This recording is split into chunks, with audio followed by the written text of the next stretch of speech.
Once upon a time, in the hustle and bustle of Pune, there was a little guy. His name was Raj. Raj was like Jack in Jack and the Beanstalk. He had dreams that grew and grew till they touched the sky, and he was ready to slay giant obstacles in order to reach his goal.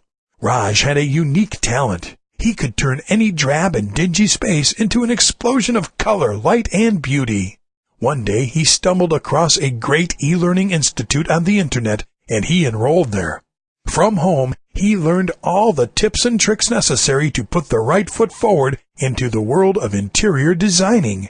He opened a great little office, and he did things right. After all, he had learned from the best. Then came the bright day. He got his first client.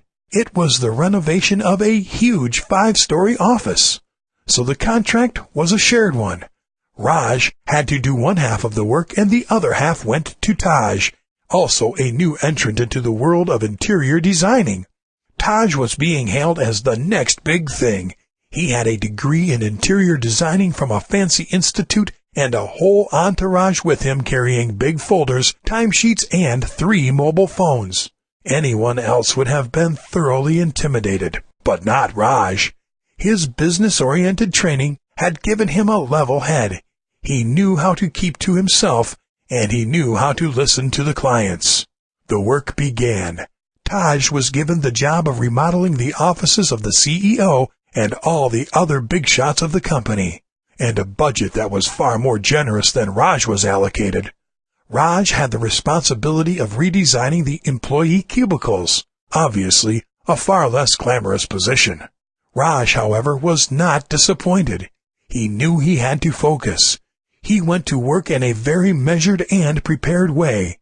He opened an online portal where he asked the employees to put in suggestions. What did they think their workspace lacked? This approach worked fantastically well. The employees were so unhappy with the present accommodations that they bombarded Raj with suggestions. He streamlined the ones he could use, rejected the ones he couldn't, and he created something that was airy, beautiful, and well lit. He increased the size of the desks and brought in sleeker chairs with more lumbar support. He assigned individual lights to each employee and gave them a nifty little section for their phones, chargers, and iPods. The employees loved it. It was colorful, charming, and useful. In the meantime, it was now the turn of the CEO to see his office. It was a disaster.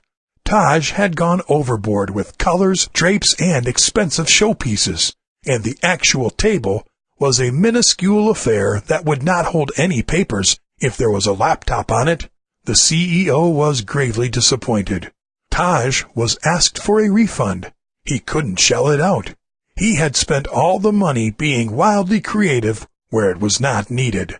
Raj, on the other hand, had been creative in a way that actually got the job done.